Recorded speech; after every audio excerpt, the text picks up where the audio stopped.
Ben, Jacob, how you doing? good. How are you doing? Good. What chapter were we on?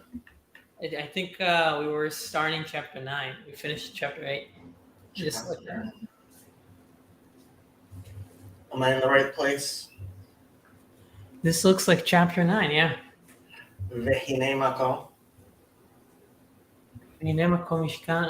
Yeah, I don't think we started it even. So, It's been a while. We took 2 weeks to do Ma'amar Ba'atat Tetzaveh for the Rebbe's Yurtzeit. And last week, Rabbi Shalom says, Daniel Shalom says, now we can start. Rabbi, you could actually join us and teach us instead of us fumbling around. And then last week was the 17th of Tammuz, and we are now in the period of the liturgical year called Bein HaMetzarim, the 3 weeks. Yes. yeah. Which end with Tisha B'Av, right? Tisha B'Av, the 9th of Av, the saddest day of the Jewish New Year, the day that the Mashiach was born. I don't know if I knew that detail. Yeah, so the interesting about Tisha B'Av is that it is the saddest day of the Jewish New Year, of the entire Jewish year, except for the fact that it says that we don't say Tachanun, right? So like a holiday, we don't say Tachanun on Tisha B'Av. Right. And the one pasuk in the Torah which refers to it and the other Rabbi Daniel Shalom asks, Ben, were you born on Tisha B'Av? Nah. It's okay. Bet me, yeah. Pretty sure. And Elijah says past tense. Yes, past tense. The day that the Beit HaMikdash was destroyed is the day on which Mashiach was born, because actually Chabadniks are known for being the Hasidim who say Tachanun more than other Hasidim. Like in a lot of Hasidic dynasties, Tachanun is basically only said once a year on Israeli Independence Day. It's a joke. What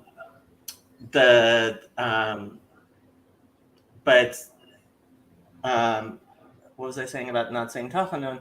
On Tisha B'Av, yeah, you don't say Tachanun, and the pasuk that refers to it, right? There's a pasuk in, I want to say Ezekiel or fast to the fourth. Zechariah 8:9 mentions the fasts of the 4th, the 5th, the 7th, and the 10th. And so those are the fast of the 4th month, that's the 17th of Tammuz. The fast of the 5th month is Tisha B'Av. The fast of the 7th month is Tzom Gedalia, which is the day after Rosh Hashanah. That's the one everybody forgets. And the shortest fast of the Hebrew year is Tzom HaAsiri, which is the 10th with Asara B'Tevet. And as it says in the Bible, Ko Amar Hashem Tzvakot, Tzom HaRavi'i, V'Tzom HaChamishi, V'Tzom HaShvi'i, V'Tzom HaAsiri, יהיה לבית יהודה לששון ולשמחה ולמועדים טובים, והאמת והשלום אהבו. Um, You're not so sharing that, by the way. If you're what? I was not, in fact, sharing that. Yes. But wow, we have Rabbi Malotz here as well. So it says that those fast days will eventually be days of happiness Mhm. and joy. But right now, because so the only reference to those fasts that's actually in the Bible itself, these are all rabbinic fasts. They're not, well, so to clarify things for our non-Jewish audience, if something comes from the prophets after Moses, we refer to them as rabbinic enactments, right?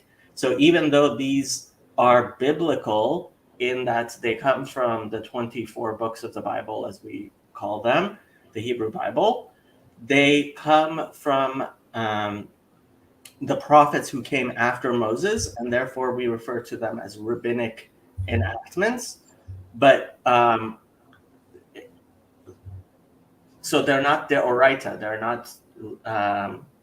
They're not biblical fasts, but they are biblical fasts. Just like the fast of Esther is also a biblical fast, in that it comes from Nach, right, Nevi'im and Ketuvim, but it is not a deoraita fast.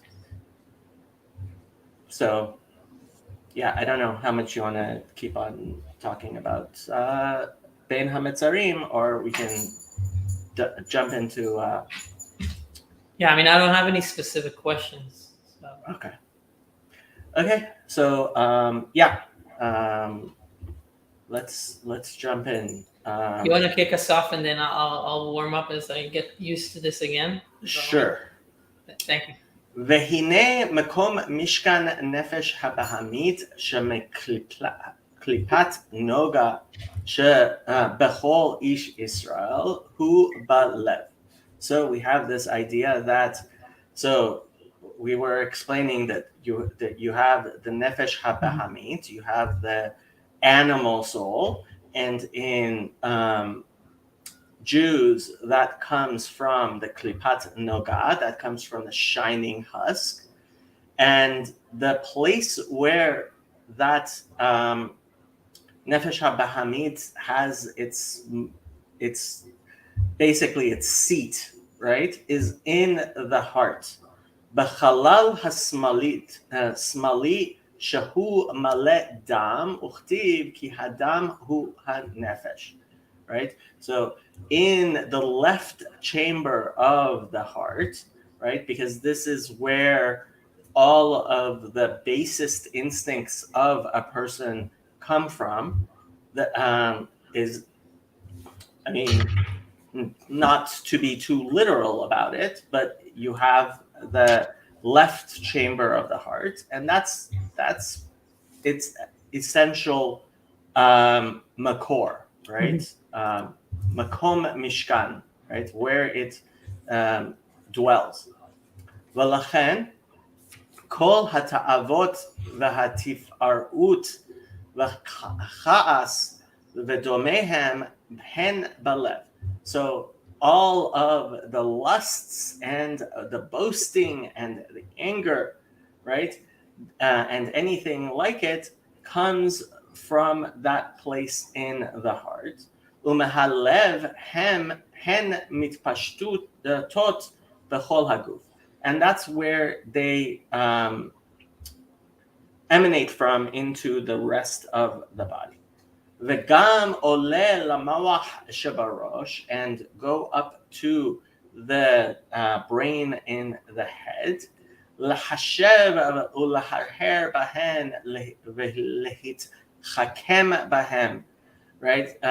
To so that a person would think about them and have thoughts about them, meditate about them. Them being who? Them being all of the lusts and Anger. bad, yeah, Gotcha. anger and yeah, um, all of the baser instincts that we have, right? So in a sense, all of that spiritually derives from the left, really the blood that is in the left, um, because the it says in the Torah that hanefesh he hadam, right? Mm-hmm. That so this particular level of the soul, which is the basest, most animal um, part of the soul, it has its shoresh. It has its roots in the left chamber of the heart. Um, and from there it goes everywhere else and is able to taint the more spiritual and more refined and um, in a sense better um, parts of our soul. Um, Kamo shahadam mekoro balev, and in a similar manner as blood has its source in the heart, ומהלב מתפשט לכל האיברים וגם עולב למוח שבראש, right? So all physical realities are reflections of spiritual realities, and just as the blood starts out really, I mean, if you're looking at the circulation system, Mm-hmm. right?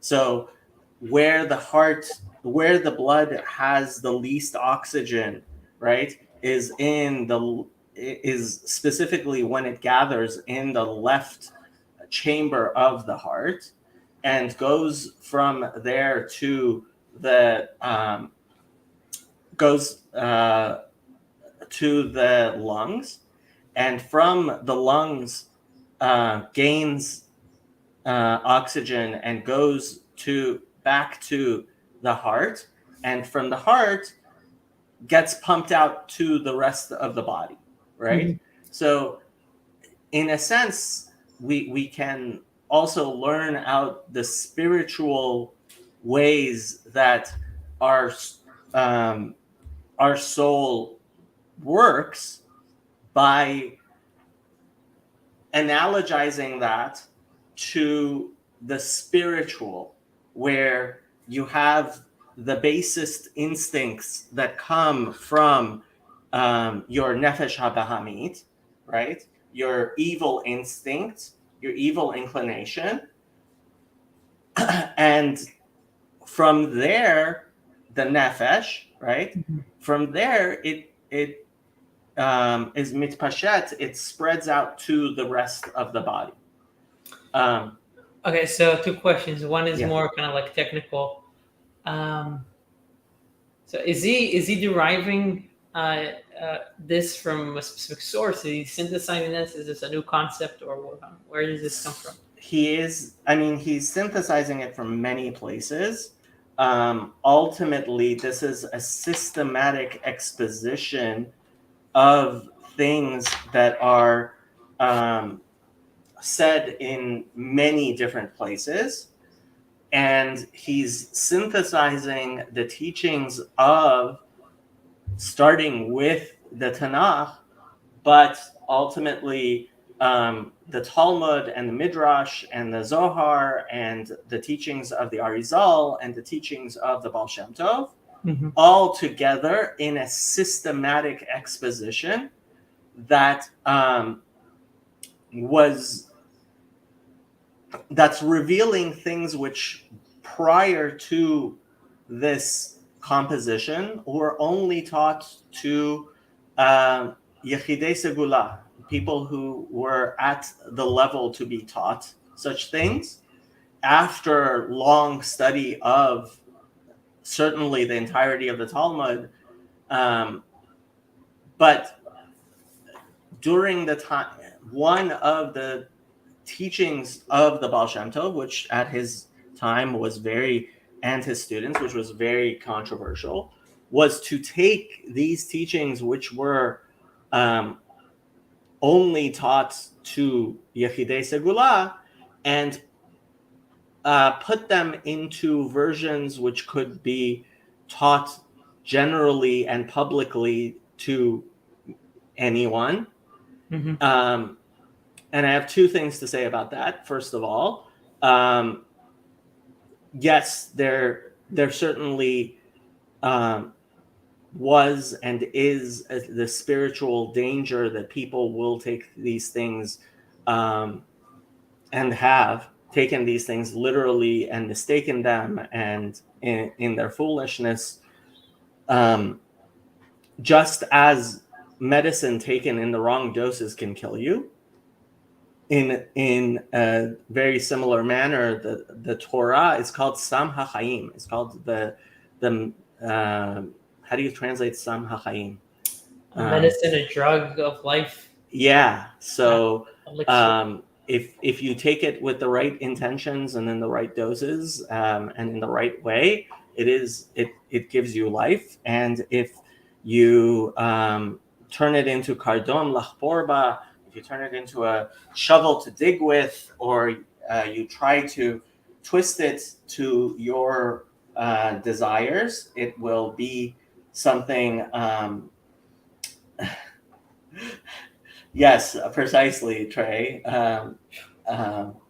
And I mean, this is exactly, I mean, what we started talking about, right? So the whole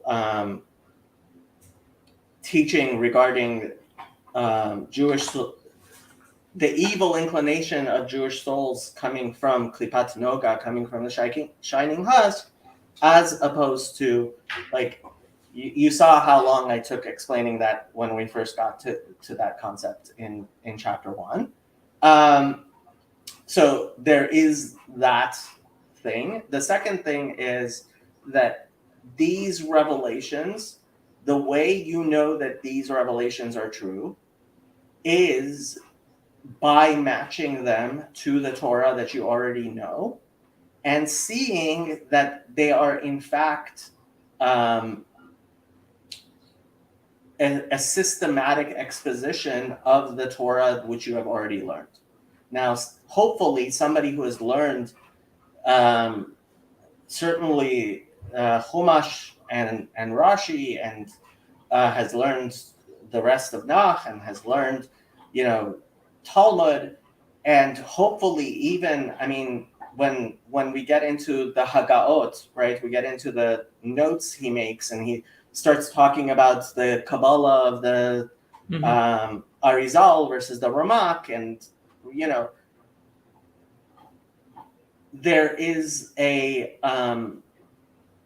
presumption that you have studied all of Torah already, and you come to Tanya with that understanding and look at what it is teaching and see, oh, this is a good exposition in almost the same way as the Mishneh Torah of Maimonides. He doesn't say this is where I got it, but you recognize that it is a systematic exposition of something that you already know.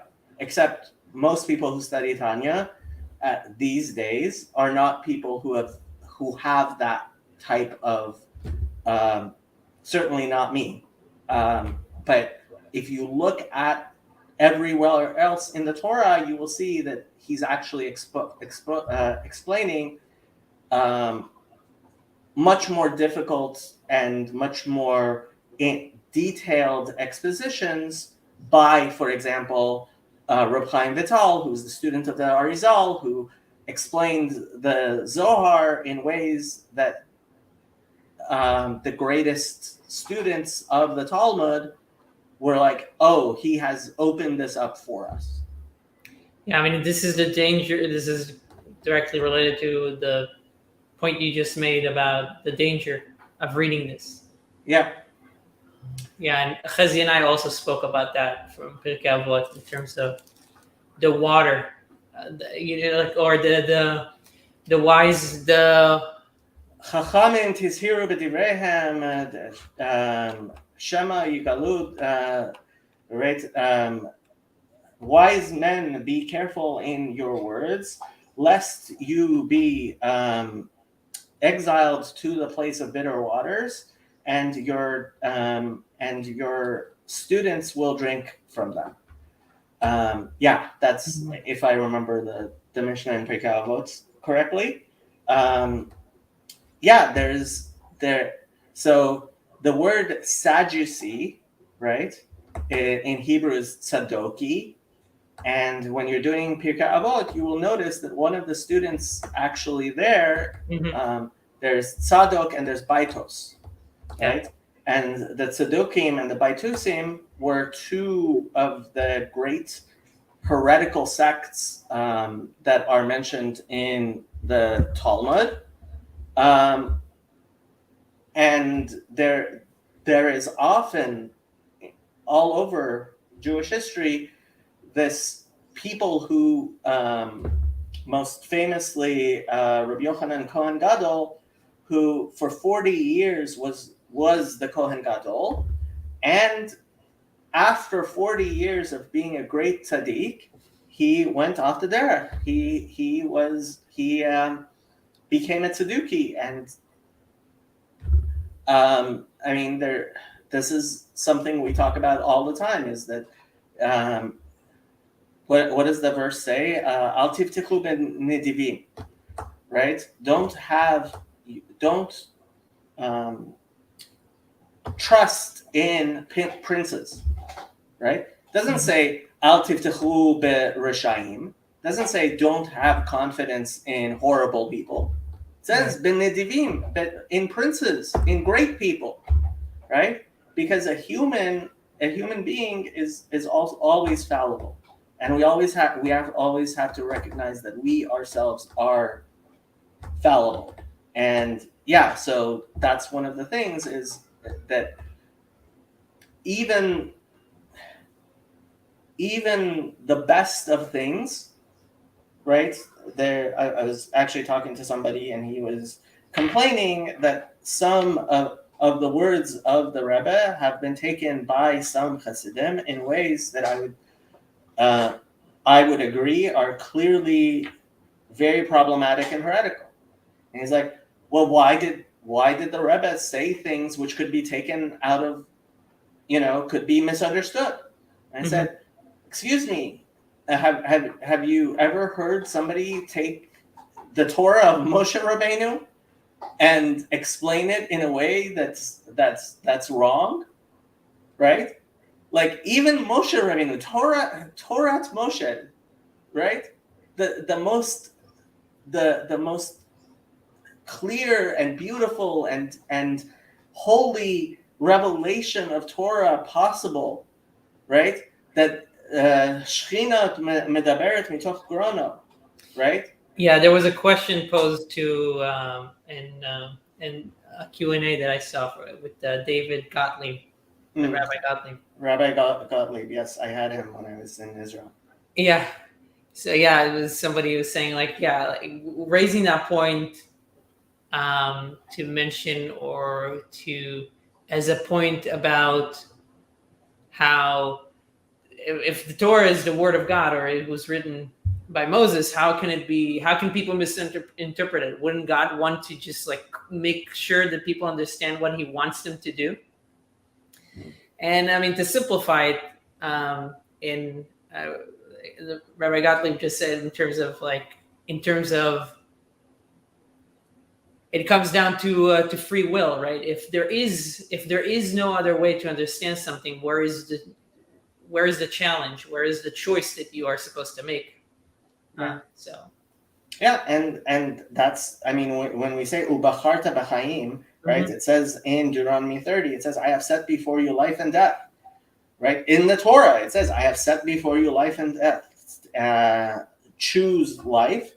And in a very real sense, I mean, this is another thing, like, I was talking to somebody else, and he has particular Rahman al-Islam. He's been affected by Martin Luther and his students, and he understands the Bible in a way in which it's basically impossible to live, and which destroys human. And I said to him, you know, there are you can choose this way of reading it, and you can choose that way of reading it, but ask yourself, why are you choosing to read the Torah in such a way that it is impossible for you to live it, that it is impossible for you to be where you believe that Rahman al-Islam,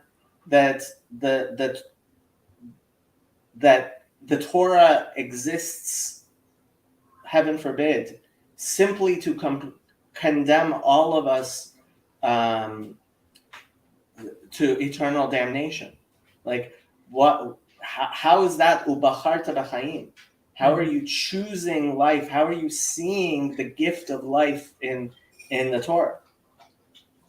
Right. What time is it? What time is it in Israel? I don't know, but Yeah, what time is it in Israel? is it? Are you catching reruns of some show in the middle of the night? It's 2:30. It's 2:30 a.m. Yeah. He couldn't sleep after he destroyed our Bible study last night. I need to catch up. I feel like I haven't seen that. I need to catch up on the book club too. I'm really sad that I missed that. Oh, no, the Bible study. The funny thing is, we were almost done, and Chezi had to leave, and he hit end broadcast by mistake. I've So, done that. okay. Let's keep on going. Okay. וגם בלב בחלל הימיני שאין בו דם, וכמו שכתוב לב חכם לימינו. Right? So, I mean, again, first of all, please don't take this stuff too literally. But at the same time, we are talking about a spiritual reality, right? And of right and left. And so it says, this is Ibid. Ibid doesn't help me. Where's Ibid? Come on. Where were we? 4. Where's 4? Why can't I find 4? Why can't I find 4? 4? What's it? Oh, there. Okay. Sorry. Ecclesiastes. Mm-hmm. Ecclesiastes 10:2. Mm-hmm. Okay. So, yeah, it says lev chacham liyamino, right? The heart, and he's splicing two different things together. But yeah, I would say don't take this stuff too literally, but at the same time, the symbolism is important. Of on the left side in the heart is where all of the baser instincts get there, or come from, have ikar shchunam, right, where they are shochen, and from there they spread to the rest of the body. Yeah. Right. So I have another question here. Mm-hmm. This might be a difficult chapter to finish. Well, maybe he covers this, or maybe also I'm misunderstanding something. But we're saying that the blood, which is the shchuna or mishkan of the nefesh be'emith, v'yetzirah, that okay, that's had a cat here. That spreads to the whole body, or just the head? No. The whole body. So, okay, but here's the question: is he framing it? Is this a good process? I mean, this seems like a natural. I would say it's a natural process. So, is it good or bad? So what he's going to explain is that as a human being, right? That there is the olam katan, there's the microcosm of the world that is in your body, where there is a sort of struggle between good and evil. Mm-hmm. And in your struggle of self purification, right, you are effecting a spiritual war between the nefesh habahamit and nefesh halokit, right? The godly soul and the animal soul. Right. And so he's explaining, okay, so you have this um, animal soul, which from the left part of your heart spreads to the rest of the body, and then you have your godly soul from the mochen, right? Mm-hmm. Which Chabad, right? The Yeah. God's Chokhmah, Binah, and Da'at are able to manifest in it, and from there, if you are able to Moach Sholet al Halev, if you are able to make your mind have shilton, have rulership, have dominion over your heart, you are in fact spiritually elevating your nefesh habahamit to be animated by your nefesh elokit, Yeah. and in that way you are in fact redeeming the entire world. And that's what Tanya, in a very real sense, is like. The overview of it is there is this struggle within you, right? And I mean, you could do Solzhenitsyn, right? The line between good and evil is drawn through every human heart, And it's right? very existential too. Okay. I feel like. What do you From mean? I mean, I'm not like from what I remember reading like existential philosophy of how these things.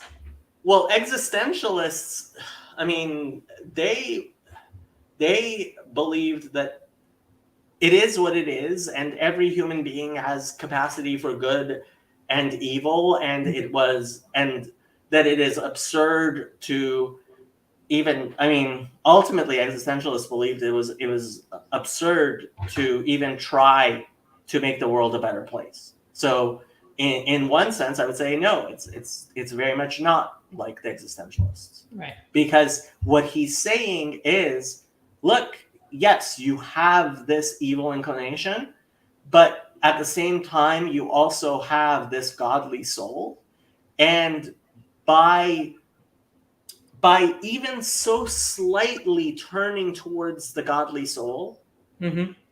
you are tipping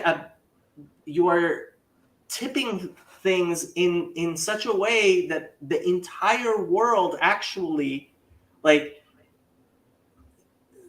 this is what in Hasidic philosophy is called kivush haaretz, is called the conquering of the land, right? There is this there's this wild land which needs to be conquered, which is your human body and your soul. If you are able to draw down its power into your body, Mm-hmm. it is able to ever so slightly bring light into this darkness, which is your body. And that is in fact the reason for the entirety of creation. And that's the shocking thing. Right. That's the first model that we read.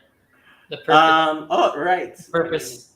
Yeah. Light. So Bati Lagani writes Mm-hmm. the Rebbe's first mimer. And really, I mean, this is the entirety of Hasidus. In the introduction, I think it also kind of explained that this is what we're doing. So he is, in a similar manner, he's explaining, okay, so you have this Nefesh HaBahamit, and it exists in the left side of your soul, of your heart, and it the lusts and baser instincts spread through your blood from that.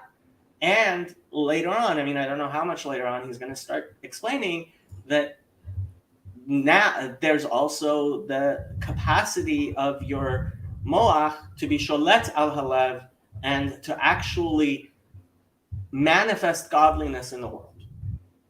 Got it. Got it? Mhm. Okay. Vehi ahavat Hashem kerishpei shalhevet mitlahevet belev maskilim hamavinim umitbonenim beda'atan asher b'mochan. Right? So he's saying on the right side of your heart, right? That is when there's the burning, fiery love of God, that if from your mind you actually reflect upon godliness in such a way that it brings from the moach into the heart your a love of God into the right chamber, and it overpowers the lusts of the left chamber. So can you? So the process is that you're saying that the love of God. What's before that? So he You know what? I says, can look. okay, so let's go back. V'gam belev b'chalal hayemini she'ein bo dam u'komo shekatuv lev chacham layemino v'hi ahavat Hashem kerishpei shalhevet mitlahevet belev maskilim hamevinim umitbanenim b'da'atan asher b'mochan b'dvarim hameorim et ha'ahava. So in the right side, which doesn't have blood spiritually, in a sense, because it is filled with this love of God, which emanates from a wise person who thinks about those things of godliness which arouse in him the love of God, which can exist on in the right chamber of his heart. Right, interesting. It's interesting about the emptiness of that space. How that's the space here where the love of God is. Yeah, I mean, yeah. I mean, so I don't want this to be too literal, but in a sense, he's helping give a spiritual map of the human body that corresponds with the spiritual concepts of the soul. Yeah, I wasn't thinking about it in a literal way. I was just thinking about it with connection with bitul or just that symbolism of an empty space. Bitul, yeah, you are definitely correct. Yes, that is a huge part of it. Self nullification. Yeah. וכן שמחת לבב בתפארת השם והדר גאונו. Similarly, another deeper way in which the heart's emotion gives expression to the presence of the divine soul in the brain, the gladness of the heart at the beauty of God and the majesty of his glory. Okay, I'm not sure where he gets this from. כאשר עיני החכם אשר בראשו במוח חוכמתו ובינתו מסתכלים ביקרא דמלכה, right? So when a wise person who has eyes to see, right, eyes in his head, can see what is important, looks at the Yikra de Malka, looks at the glory of the king. Tiferet gedulato ad ein cheker, and the beauty of his unfathomable, infinite, and boundless greatness. Ve'ein sof v'tachlit kemavoar b'makom acher, as is explained in another place, right? So doing this, either in considering those things which arouse love for God, or in paying attention to the beauty or the greatness of God, which, like you said, it's from Bitul, right? You are able to have an um, awakening of love for God, which is in the heart, Mm-hmm. right? Not just in the mind. Yeah. V'chen sha'ar midot kedoshot shebalev. Similarly, the other holy emotions in the heart too, hen mechochma bina da'at shebamochin. All of these things are all ultimately derived from Chabad, right? Chochma bina da'at, of the mind. Let me know when you want me to switch with you. Okay. Let's go for a little bit more. Ach hine kativ ul mil'um ya'amatz. It is written, however, one nation shall prevail over the other nation, and this is where he's going to talk about that war, right? That we started talking about.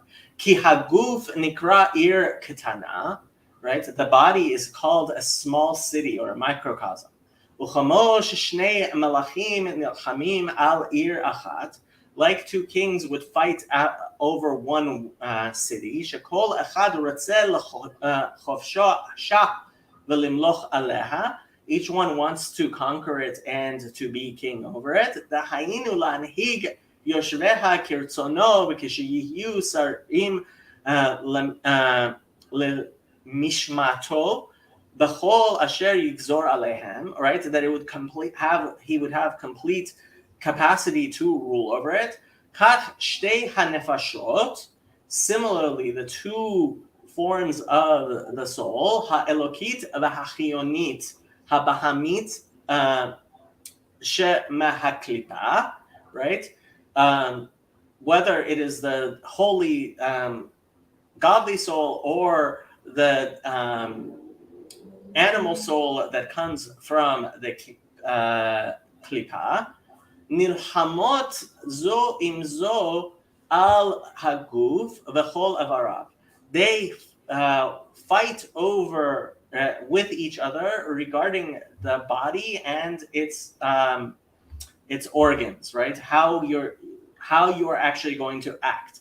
Shaha elokit chatzah uratzonah sheteheh hi levadah hamoshelet alav umanhigato, right? Because the godly soul wants to be the one that rules over you completely. V'chol ha'evarim yihu sarim lemishmatav uvetelim etzlah legamre, right? That every part, every organ of your body, should actually do what it says. Umerkava eleha, to become a chariot, right? And this is where we get this idea of the chariot, right?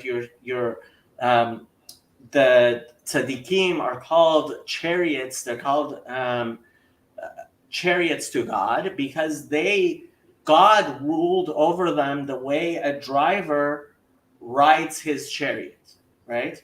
ויהיו לבוש לעשר בחינותיה וגימול לבושיה הנזכרים לעיל שיתלבשו כולם באיברי הגוף, and so it would be enclosed in the 10 aspects, right? So those are the 10 sfirot, Chabad, and the other, the midot, and Gimel levusheha, right? So that's thought, speech, and action, which we explained above. That all of it should be enclosed in the soul. That your body should be permeated just in those. And that nothing foreign should ever trespass upon them, God forbid. דהיינו תלת מוחין שבראש יהיו ממולאים מחוכמה בינה דעת שבנפש האלוקית, שהיא חוכמת השם ובינתו, להתבנן בגדולתו אשר עד אין חקר ואין סוף, right? So your the divine aspects of the Chabad of your soul will uh, um, control and fill the entirety of your mind and your understanding, right? Mm-hmm. And you think about the greatness of God's infinity. What does it mean? Yeah. What does it mean by a foreign zal, a foreign thing, or like Foreign how thing would meaning that from? sin. Hmm? Is sin Zar, sin. Yeah. That which is not from the godly soul, right? right? And I mean he's just explaining that this is what your godly soul wants.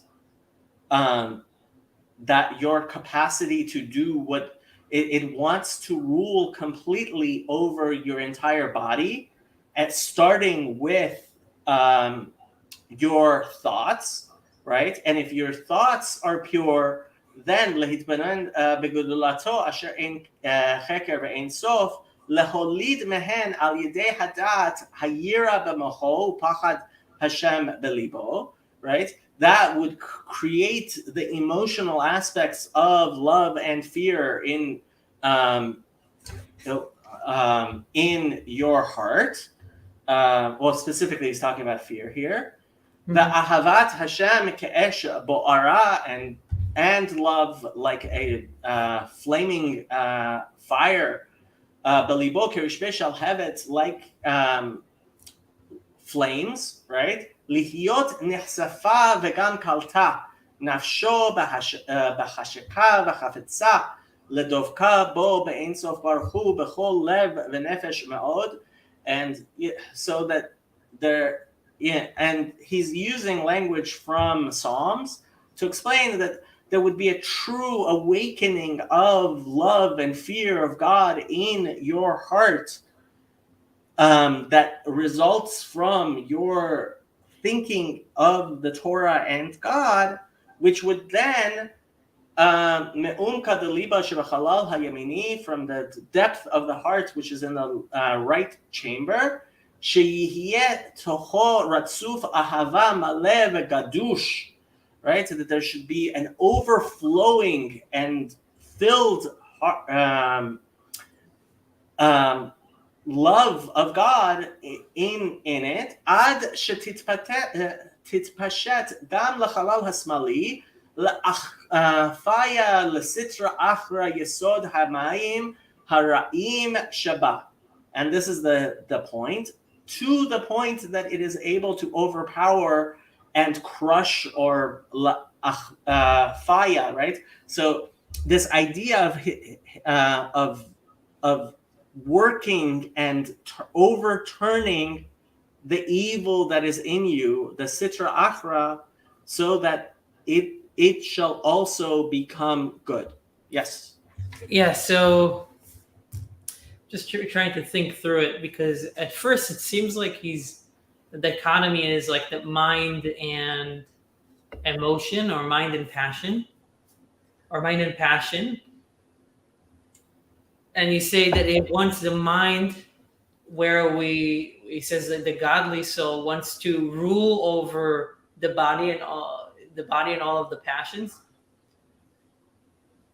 I guess, but that's not necessarily the dichotomy, is it? Because I mean, he mentions passions for let's say coming from the left side of the heart. Those are specific passions, but then when he talks about the godly soul, that he only also talks in a language that invokes emotion and passions. Right, but so he's talking about where the source of each of these things is. Right. Okay. So the source, it's not about the passions being something that is not. So this is Good. part of the importance of the fact that so your evil inclination comes from the klipat noga, comes from the shining husk.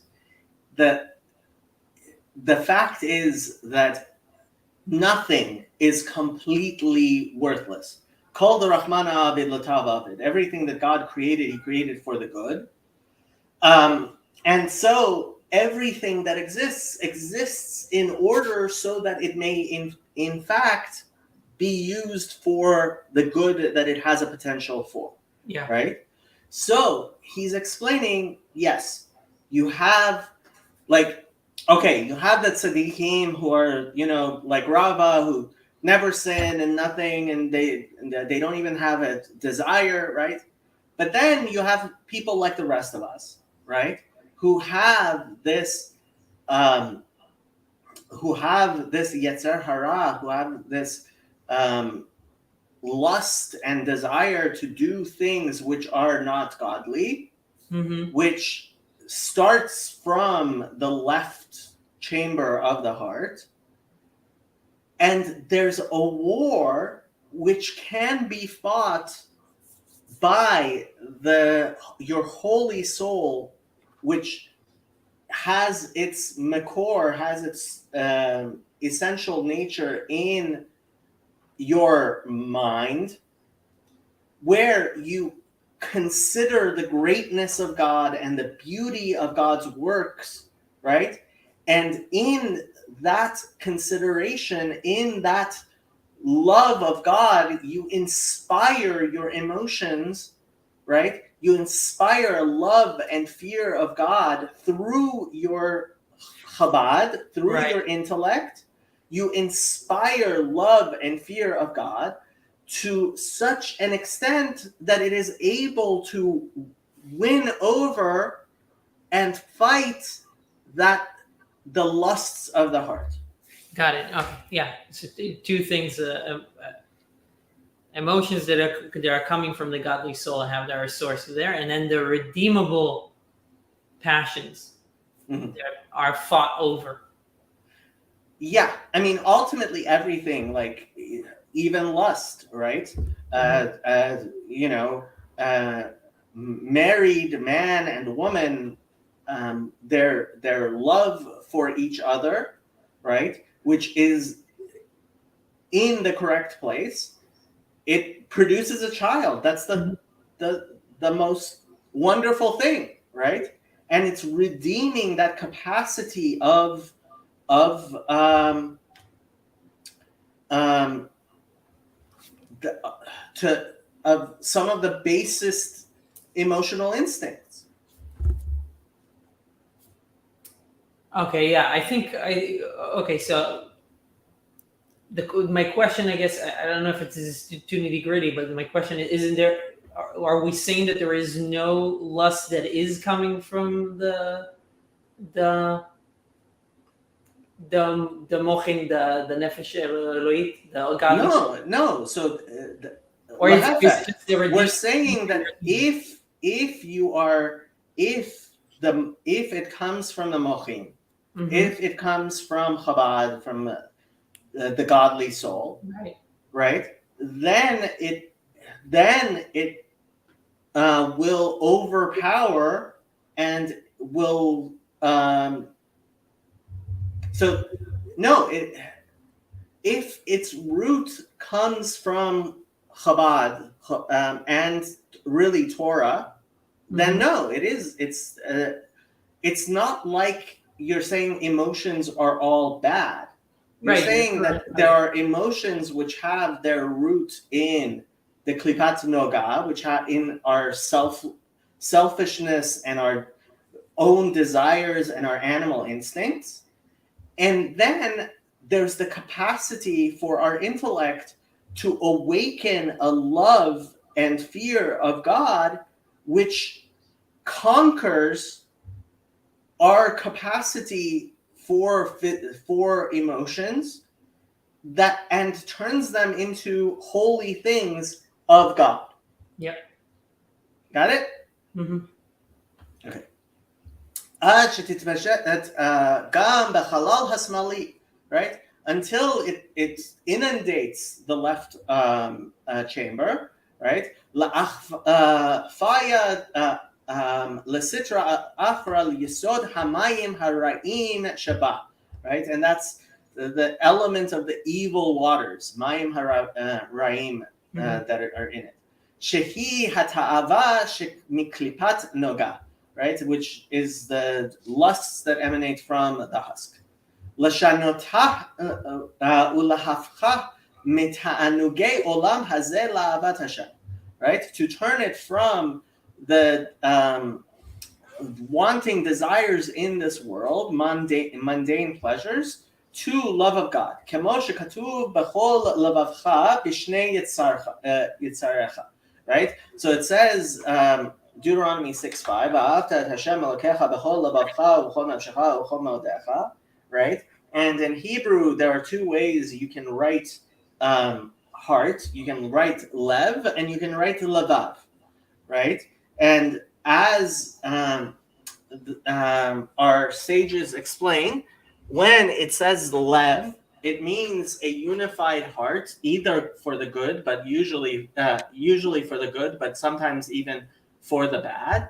But levav, right, is when there are two, there's the ambivalence of the heart, right? Mm-hmm. And specifically, the Mishnah says, what does it mean, b'chol levavcha, right? It means with your two natures, with bishnei yitzaracha, with your evil inclination and your good inclination. V'hayinu sheya'aleh v'yavo v'yegia lemadregat ahava rabba v'chiba yetera mimadregat ahava azah kerishbe esh. And he's using very flowery language, which is beautiful, but I don't know that translates very well, of how love can be awakened like fiery flashes, right? V'hanikret b'katuv ahava b'tanugim lehit'aneg al Hashem me'ayin olam haba, right? A love of which experiences delights, right? So the delight of the world to come. V'ha'oneg hu b'moach chochma v'sechel, sorry, hamit'aneg b'haskalat Hashem v'yidato kipi hasagat sichlo v'chochmato, right? And this delight comes from it. It is in the brain, in the intellectual faculties, right, which have delight in knowing God and understanding God to the extent that they are able to have such delights. Clear? Mm-hmm. Okay. Clear enough. Clear enough. והוא בחינת המים וזרע אור זרוע שבקדושת הנפש האלוקית. And this is what mean when we talk about the water and the seed, which has been sown in the holiness of the divine soul.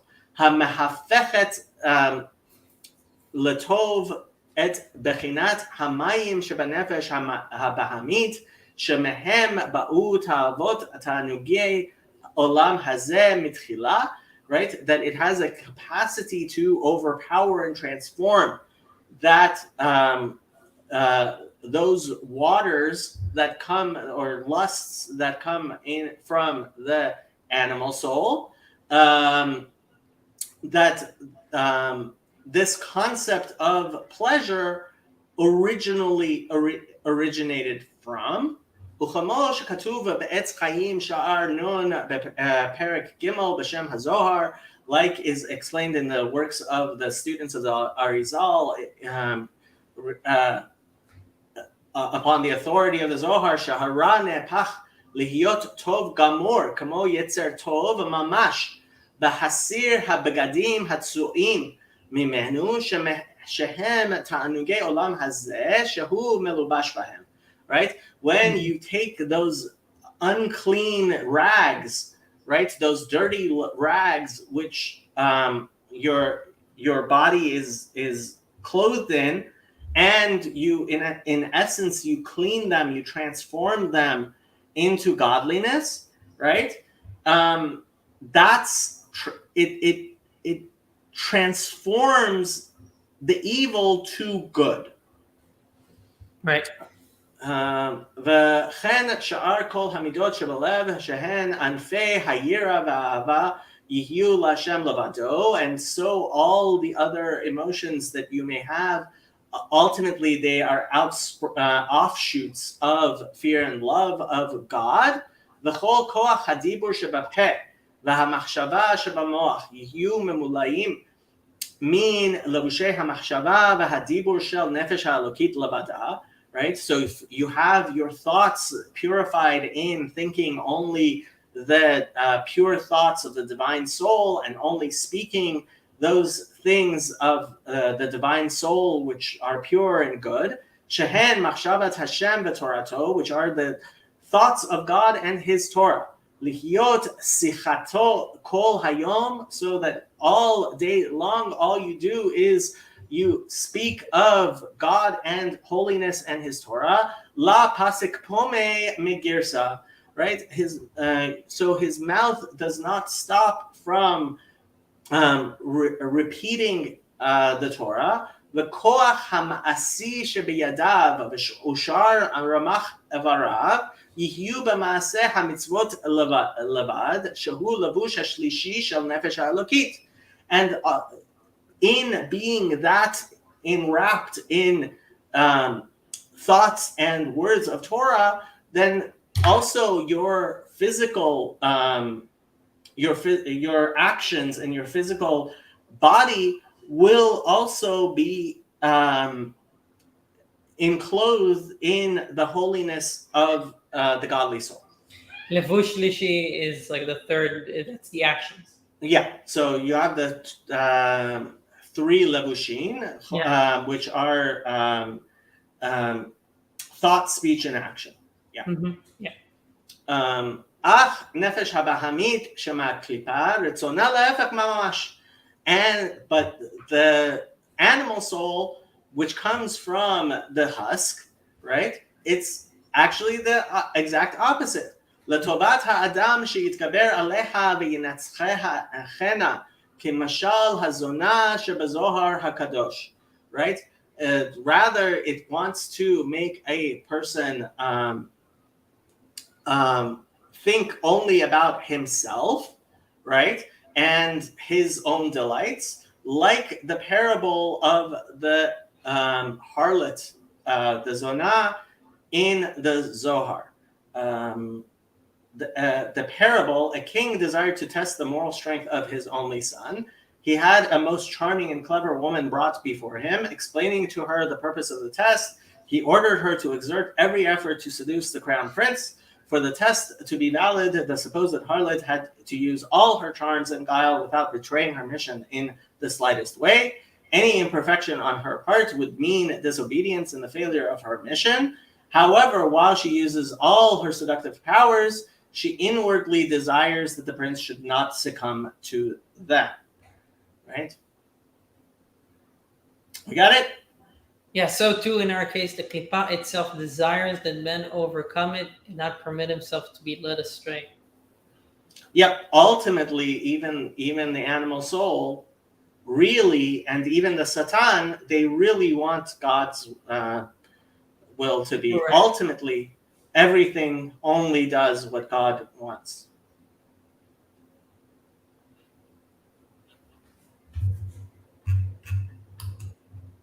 It's all you. It's all me? It's all you. Let's do it. Okay.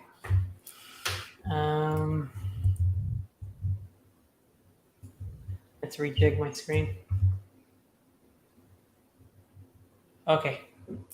והנה, כשהאדם מגביר נפשו האלוהית, when a person causes his divine soul to prevail over the animal soul, ונלחם כל כך עם הבהמית, עד שמגרש הוא מבאר הרע שבה מחלל השמאלי, and when he wages war against this animal soul to the extent that he banishes and eradicates its evil from its abode within him, namely the left part of the heart, כמו שכתוב, וביערת הרע מקרבך, as is written, and you shall eradicate the evil from your midst, which implies that one ought to eradicate the evil within himself. ואין הרע נהפך לטוב ממש, as one who achieves this goal by finds that the evil has nevertheless not actually been converted to good. in which case his entire capacity for desire would now be directed only toward good and holiness. This, with him, this is not the case. Nikrat tzaddik she'eno gamur. He is called an incomplete tzaddik. So somebody that attempted to eradicate is Yetzer Hara, but it still has root. That is that is the person that's called an incomplete tzaddik. Yep. Right. Yeah. I think we spoke about those levels. Yeah. Yeah, the 5 levels: tzaddik, tov lo, tzaddik v'ra, beinoni. Right. Yeah. וצדיק ורע לו, דיינו שיש בו עדיין מעט מזער רע בחלל השמאלי. He's also called the tzaddik who knows evil, meaning that some vestige of evil still lingers within him in his left part of the heart. אלא שכפוף ובטל לטובת מחמת מיעוטו, except that it finds no expression at all, not even in evil desires, because the evil, by reason of its minuteness, is subjugated and nullified by the good. ולכן נדמה לו כי ויגרשהו וילך לו כולו לגמרי. Hence, he, this tzaddik, may imagine that he has driven it out and has quite disappeared. אבל באמת, אלו חלף והלך לו לגמרי כל הרע שבו, היה נהפך לטוב ממש. In truth, however, had all the evil in him departed and disappeared, it would have been converted into actual good. Yep. Okay, now he's going to explain this. Why this? I guess I'm trying to understand why this matters. Well, I mean, but there's a spiritual aspect of it. If we take a more like mundane way of looking at it, so when you look at cognitive behavioral therapy, right, it becomes really important to always recognize your, things, weaknesses and capacity to sin and things like that. So the Tanya is called Sefer HaBeinoni, right? It's called and really, I mean, Reb Hillel Parcher, when he read it, he said, Halavai Beinoni. If only I was a Beinoni. Now, Reb Hillel Parcher was actually one of the greatest tzaddikim we've ever had, and he would say Halavai Beinoni, because there's what really studying Tanya does is help you understand that there are levels above levels of greatness, and there are levels beyond levels of evil, and we're stuck somewhere in the middle, right? And so this, even somebody who never actually sins, right, if he sees in himself a capacity to sin, as opposed to completely always doing that which is good, he hasn't completed, and in a very real sense, it's kind of impossible to, without really the coming of the Messiah, to completely be perfected right now. Because if we were, in fact, the Mashiach would come. Right. The land will be fertile. Yep. Okay. וביאור העניין, the explanation of the matter is as follows. כי הנה, צדיק גמור שנהפך הרע שלו לטוב, ולכן נקרא צדיק וטוב לו. A complete tzaddik in whom the evil has been converted into good, and who is consequently called a tzaddik who knows only good. הוא על ידי הסרת הבגדים הצועים לגמרי מהרע. Has attained this level by completely removing his filthy garments from evil. מהרע. הסרת הבגדים הצועים לגמרי מהרע. Why is it מהרע? Well, because ultimately nothing is completely evil. Certain There Right. are sparks of holiness which can be captured in the evil, and when the evil is taken off of them, they're cleaned, Right. right? Then they're it's their goodness shines. Yeah, the parasha this week is there's a section about how you kosher vessels. Yeah. Okay, so דיינו למאוס מאוד, Mm. למאוס מאוד בתענוגי העולם הזה, להתענג בם בתענוגות בני אדם. This means he despises utterly the pleasures of this world, finding it repugnant to derive from them that pleasure which other people derive.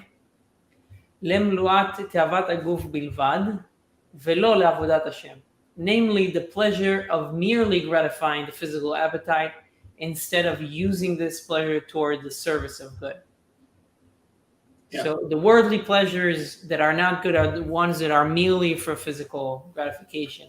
Right. So if it's only for you yourself, right, and it's not in fact to do something holy and to do God's will, then it's not completely good. Yep. מפני היותם נמשכים ונשפעים מהקליפה וסטרא אחרא. He despises such pleasures, for they are derived from and receive their spiritual sustenance from the klipa and sitra acha, the very antithesis of holiness. וכל מה שהוא מהסטרא אחא, הצדיק גמור הוא שונאו בתכלית השנאה. The complete tzaddik utterly hates whatever is of the sitra acha. מחמת גודל אהבתו להשם וקדושתו באהבה רבה בתענוגים וחיבה יתרה הנזכרים לעיל. Okay, so I know that you were also saying something about hate, but why is he saying so? I'm curious, why is it son'o betachlit השנאה, and what does that look like? How can we interpret this if you are completely taken with the love of God, right? So equally, anything that is sitra achra, which is opposed to godliness, should disgust you in an emotionally effective manner. And I mean, you look at the work of Jonathan Haidt, right? As somebody, like, when they're actually disgusted by something, they see it as evil, they want to burn it, they want to destroy it, right? Mm-hmm. And okay, a holy person, that's kind of like so there's something there that needs to be, like, because hate, and that could be used in the wrong way, or if when that emotion can't capture you, right? How do you Ohav Hashem sinura shomer nafshot chasida. Those who love God hate evil, right? Mm-hmm. So everything that God created, right? Like it says in, I believe it's Ecclesiastes. It says there's a time for everything. There's a time to kill and a time to heal, right? Mm-hmm. There's a time to cast stones and a time to gather them. So hate and anger also have their proper place and necessity.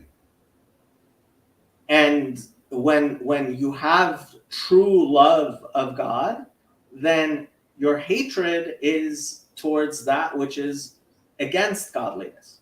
Mm-hmm. Okay.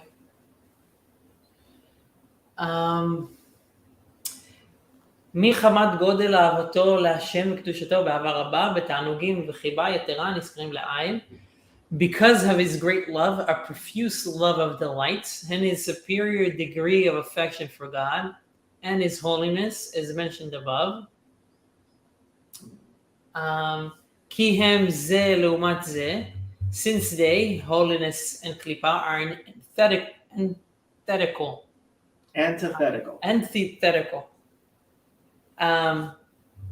His love of God therefore evokes a commensurate degree of hatred for sitra acha. כדכתיב, תכלית שנאה, שנאתים. לאויבים היו לי, חקרני ודע לבבי בגו. So it is written, I hate them with a consuming hatred, says King David of those who oppose God. They have become enemies to me. Search me, he says to God, and know my heart.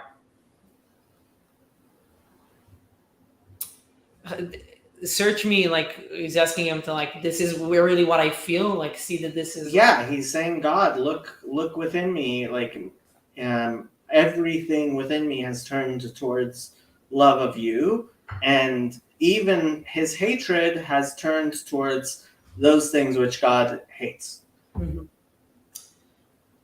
וכפי ערך גודל האהבה להשם, כך ערך גודל השנאה לסטרא אחרא והמיאוס ברע בתכלית. Hence, according to the abundance of love toward God, so is the extent of hatred towards the spiritual sitra achra, which nurtures the physical pleasures and the other repugnance of the evil of physical pleasures. כי המיאוס הוא הפך האהבה ממש כמו השנאה. For repugnance is as much as the exact opposite of love as is hatred. So that's the disgust. Yeah. וצדיק שאינו גמור, הוא שאינו שונא הסטרא אחרא בתכלית השנאה. The incomplete tzaddik is he who does not hate the sitra achra, the spiritual klipot, with an absolute hatred. ולכן אינו מואס גם כן ברע בתכלית. Therefore, he also does not find evil, physical desires and pleasure, absolutely repugnant. וכל שאין השנאה והמיאוס בתכלית, על כוחך נשאר איזה שמץ אהבה ותענוג לשם, as long as his hatred and abhorrence of evil are not absolute, perforce he must have retained some vestige of love and pleasure towards it. ולא הוסרו הבגדים הצבאיים לגמרי מכל וכל. The filthy garments in which the animal soul had been clothed, mainly the evil inclination and the lusting after worldly pleasures, have obviously not been completely shed from it. ולכן לא נהפך לטוב ממש, מאחר שיש לו איזה אחיזה עדיין בבגדים הצבאיים. Therefore, too, the evil of the animal soul has not actually been converted to good since it still has some hold on the filthy garments. Okay. Yeah. אלא שהוא בטל במיעוטו והוא כלא חשיב. Except it's like it is not. Yeah. הוא כלא חשיב. Right. Except that this vestige of evil is imperceptible and cannot express itself in evil desires, because the evil is nullified in the good by reason of its minuteness and is accounted as nothing. The overwhelming preponderance of good prevents the evil from being sensed and from finding expression. It kind of reminds me of how you can have if you have some kind of disease, like tuberculosis, for example, you can have tuberculosis, but it can be dormant. So it's in your body, but it's not. You have latent tuberculosis, and it's in your body, but it's not it's not active. Nice. Yeah. Don't ask me how I know that. I don't know how you know that. Okay. And I know, is there a debate? So here comes the debate. There's a debate or something about which, I think the Rambam talks about it, or people talk about the Rambam as his commentary about the Rambam, about which is better, like the one that actually like conquered, or no? Okay, I guess the debate is about the one that conquered something and the one that was completely empty from it to begin with. Yeah. Yeah, I mean, so במקום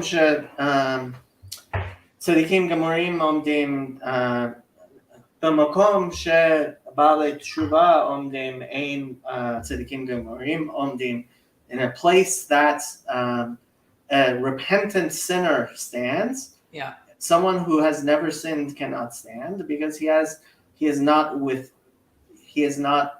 there is a specific aspect of repentance which is even greater than never having sinned. Yeah. ולכן נקרא צדיק ורע, כפוף ובטל לא.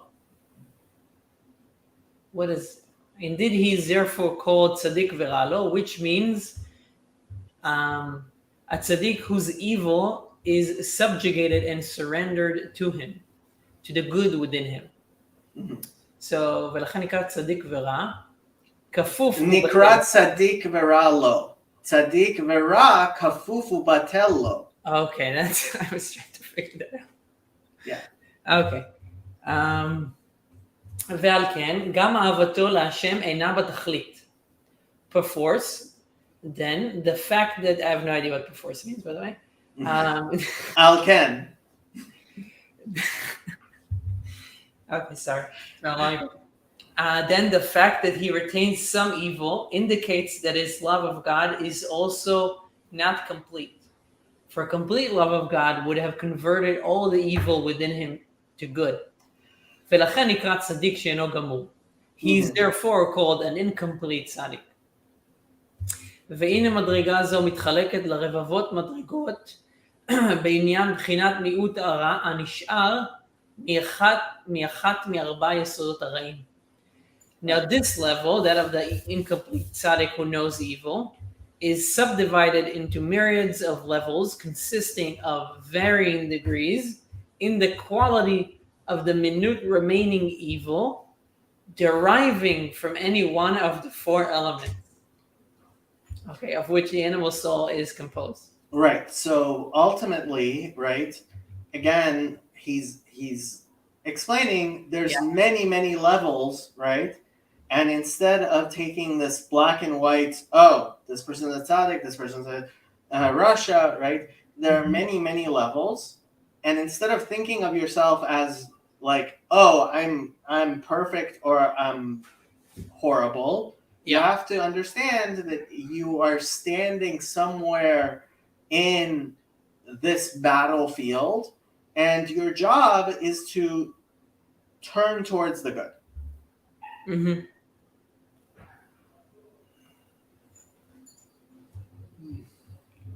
Okay, I was reading the yeah.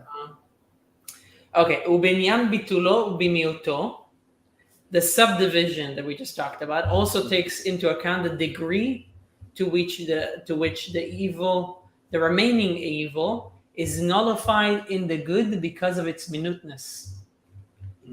בשישים על דרך משל, או באלף ורבבה וכיוצא על דרך משל. Right. So he's making a mashal, he's making an analogy to Jewish law, right? In Jewish law, there are things which are batel b'shishim, there are things which are batel barov, there are things which are batel in much greater, right? Famously, there was a question of what if during Pesach some Chiloni deliberately goes and pours a can of beer into the Kinneret. Does that mean all the Haredim can no longer drink water from the public tap for the rest of what you call? Right, so you need a really large bottle. No, you don't, because what we say is bepesach ein chametz mitpatel at all. Like, and so Rav Ovadia Yosef famously said, okay, even Eino Mitpatel has a shiur. So, like, yeah, once you're talking about V'tashlich b'matzulot yam, right? Already, okay, you don't have to go that far. Right.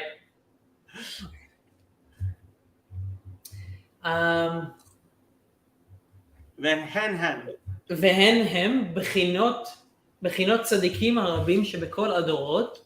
These various sub-levels in the ranks of incomplete tzaddikim are the levels of the numerous tzaddikim found in all generations. all of whom belong to the category of the incomplete tzaddik. כדאית בגמרא, דתמניסר אלפי צדיקי קיימי קמיה הקדוש ברוך הוא. So this is completely in Aramaic. Kedeita begamara. Ita is yesh in Aramaic. The tamnesar, so shmonesar. So a lot of times shin turns into taf in tamnesar is 18, shmonasar, right? Alfei tzadikei kaime in front of kamei hakadosh baruch hu, before lifnei hakadosh baruch hu. Right. Okay. Yeah, don't worry. Your Aramaic will get better slowly. Yeah. I hope so. אך על מעלת צדיק גמור, הוא שאמר רבי שמעון בן יוחאי, ראיתי בני עליה בני עלייה והם מועטים כה. But concerning the rank of the complete tzaddik, Rabbi Shimon ben Yochai, this is Rabbi Shimon bar Yochai, yeah. Okay. Statement applies. I have seen superior men, and they are but few.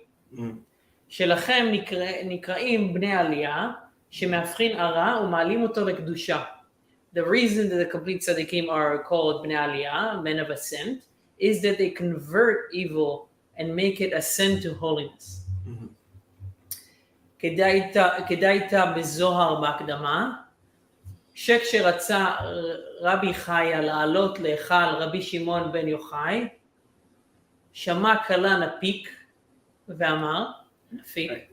So shama, he heard. Kala, so in Aramaic, the aleph at the end is like a hey at the beginning in Hebrew. So it's how you is the definite article. Napik means came out. Va'amar. It is similarly written in the introduction of the Zohar that when Rabbi Chaya wished to ascend to the Eichal, to the heavenly shrine of Rabbi Shimon ben Yochai, he heard a voice come out and say, Man minchon di chashucha me'apchan lin'ura u'ta'amin meriru lemitka ad lo yetun akav. Very good. I don't think you understood a word of it, but very good. Me'apchen, ta'amin, meriru, maybe. Okay. Man, right?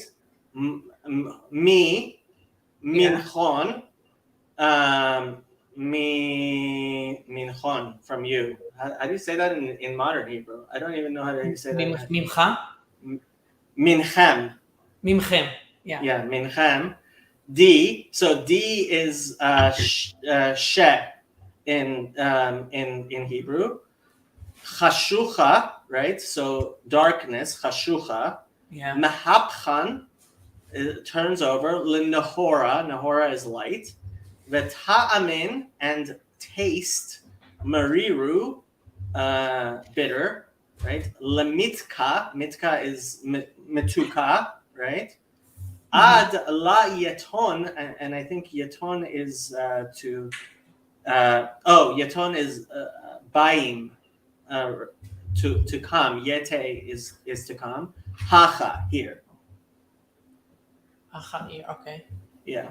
Whichever of you before coming here have converted the darkness of the world to light and have transformed the bitter taste of their animal soul and evil inclination to sweetness, only these may enter. Right, so this is what we discussed about the Baalei Tshuva. Yep. ועוד נקראים בעלי עלייה. Another reason for the designation of בני עלייה.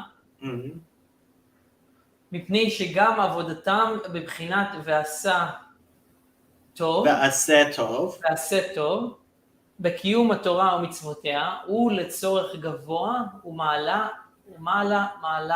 עד רום המעלות. Right. So there are people, right? So who mitzvah ba leyadam, right? So just because you're a good person doesn't mean that Hashem, HaKadosh Baruch Hu, gives you important mitzvot to do. And they are also called Bnei Aliyah because God had important things he needed them to do. Right. So even their divine service in the area of doing good, in their fulfillment of Torah and mitzvot, is for the sake of the above, and their service is directed toward the most high level, towards the loftiest heights. ולא לכדי לדבקה בו יתברך בלבד לרבות צמאון נפשם הצמאה להשם. Their divine service is not intended merely to attach themselves to God by serving him through Torah and mitzvot, so as to quench the thirst of their soul which thirsts for God. כמו שכתוב, הוי כל צמא לכו למים.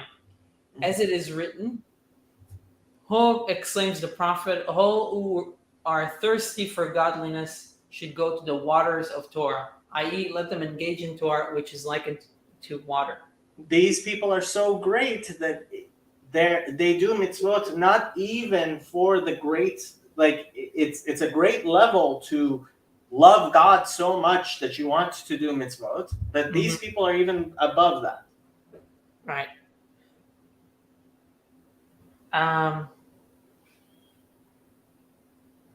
Is that like the story?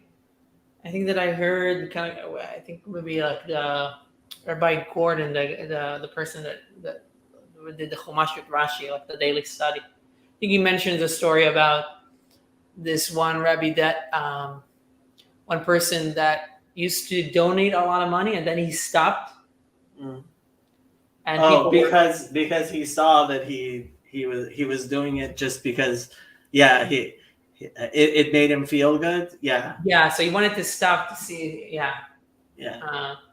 He wanted to stop to see if to try to get him to do it without liking it or something like that. I forget the story, but yes, I've heard the story. The Rebbe that shares this says that this is a story that not everybody likes, but וכמו שנתבאר במקום אחר, as is explained elsewhere, that the thirsty ones of this verse refer to those who thirst for godliness, אלא כי דפרשו בתיקונים, היזהו חסיד, המתחסד עם קונו, אם כן דיליה. Rather, the service of God is as the Tikkunei Zohar explained, that which our sages have said, who is a pious one, Chassid, he who is benevolent, mitchased, towards his creator, kono.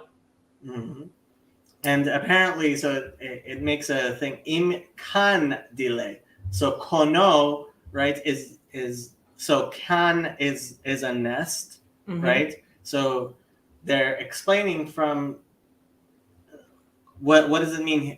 Im kono well, they translated it here, right? Is here as interpreted as his nest. Right? Interesting. ליחדה קודשא בריחו ושכינתיה בתחתונים. Uniting the Holy One, blessed be He, with His Shekhinah, the divine presence, so that the light of this union reach and be felt even in the lowest worlds.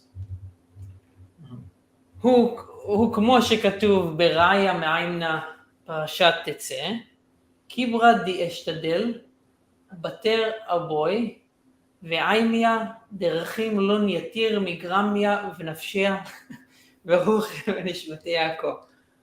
Okay, so more Aramaic, but Kivra, like a son, right? Bara, right? Okay. The Ishtadel, who tried, Batar Avoy ve'imei, after his father and mother. The Rachim alone, Yatir Migarme, that he loved them, Yoter Migarme, from himself, Venafshe, and his Nefesh, Veruche, and his Ruach, Venishmate, right? So, that's how you say his in Aramaic. Right. הוא מסר גרמיה למיטה, עליהו למפרקן לון חור, כמו שנתבאר במקום אחר. and who sacrifices his life for their sake to redeem them, should they be held in captivity, as is also explained elsewhere. So somebody that, yeah, is willing to give themselves up for, in this case, the father and mother, or their own life. All right. ושניהם עולים בקנה אחד, כי על ידי הבירורים שמבררים מנוגה, מעלים מין נוקבין. Mayin nukbin. Mine Yes, the feminine waters. Both interpretations are complementary, for by refining the good found in Klipat Noga, as the men of ascent do by converting the animal soul, which is derived from the Klipat Noga, to good, one elevates feminine waters. ונעשים ייחודים עליונים להוריד מים דחורים, affecting unions in the higher realms so as to cause masculine waters to descend to this world. Right. So there's a union made by by arousing the feminine waters to come up and also causing the masculine waters to come down. Man umad. Right? Mayin nukbin and mayin duchrin. Okay. I'm trying to think about like this, like visually, what does this bring? Like, how do waters come together, like in that way? It's sexual. Right? It's sexual imagery. Okay. Yeah, no, I'm just trying to sort my images together. Okay. שהם הם מימי החסידים שבכל מצווה ומצווה מרמ"ח מצוות עשה, שכולו הן בחינת חסידים ומים דחורים. Right. So mitzvot aseh are considered masculine, and mitzvot lo ta'aseh are considered feminine. Mm-hmm. Got it. דיינו, המשכת קדושת אלוהותו יתברך מלמעלה למטה להתלבש בתחתונים, כמו שנתבאר במקום אחר. Yep. This term masculine waters, as applied to mitzvot, means that the mitzvot draw God's holiness from above, i.e. from the higher realms downwards, so that God's holiness be clothed in and revealed within the lowest realms, our physical world, as explained elsewhere. Yep. Interesting. And we have Dominic. He says, Shalom, ma shlomcha. Kol tov. Yeah. Did you understand anything? Yeah. The nice thing is that when you keep reading, some things come back and you're like, oh, okay. Yeah. And your Aramaic is getting better by the day. Every day. It's hard. I feel like I'm trying to read it like Hebrew, which sometimes makes it worse. When you recognize that it's Aramaic, you kind of have to switch and recognize, okay, every time like a dalid is used like a shin, right? So it says, and instead of a hey at the beginning, it's an aleph at the end. Right. And like if you want to say nafsho, it's nafshe, right? That type of stuff. But once you get that stuff down, especially with rabbinic Aramaic, not imperial Aramaic, it's so close to Hebrew. It becomes very, very... I think I probably need to just write down, make sure that I know or remember the basic laws, like just what you mentioned. Yeah. And then once I have that, I can... the basic grammar of Aramaic, once you have that, the roots, and there's a few things like the tmenasar, right? The shmonesar, right? That the tough and the shin. You probably noticed this also with Arabic, right? It's a lot of times same root, but like it gets a few letters switch, you know? Yeah.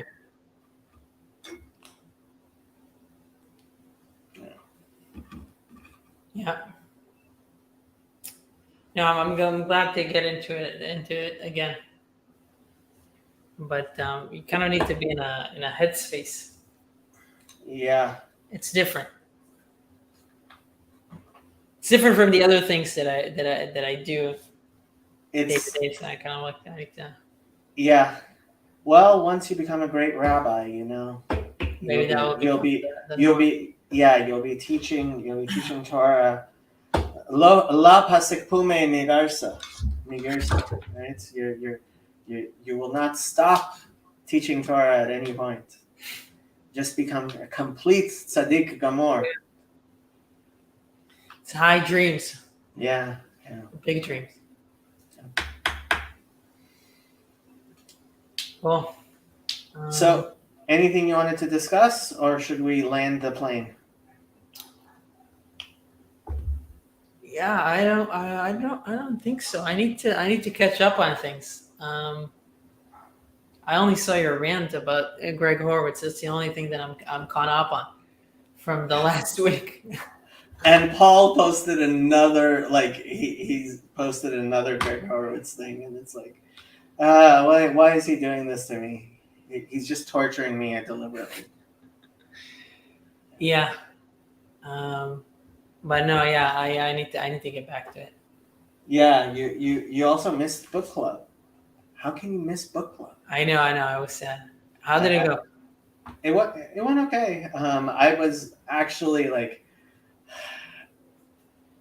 if there was one thing I was gonna kind of cut from the schedule, and I eventually probably will need to cut, it's gonna be book club, because I have schoolwork, and next quarter I'm gonna be doing my internship and stuff, and I'm volunteering and a thing, so I'm like, I have to reduce my especially my work season is going to start, so, but book club, like I'm the only administrator. Well, Jonathan's attending book club, so either you or Jonathan are going to have to take over administering book club, so I don't have to be there. Right. Yeah. I mean, I'm game. I want to continue it. So even though I also want you to be there, but obviously I have other things to do. Yeah. Insurance football season or Super Bowl season. What's that called? Super Bowl season. Yeah, I guess. I mean, it is what it is. March Madness, except it's in October. Yeah. Yeah. Okay, I am going to land this plane. Landed safely. Thank you.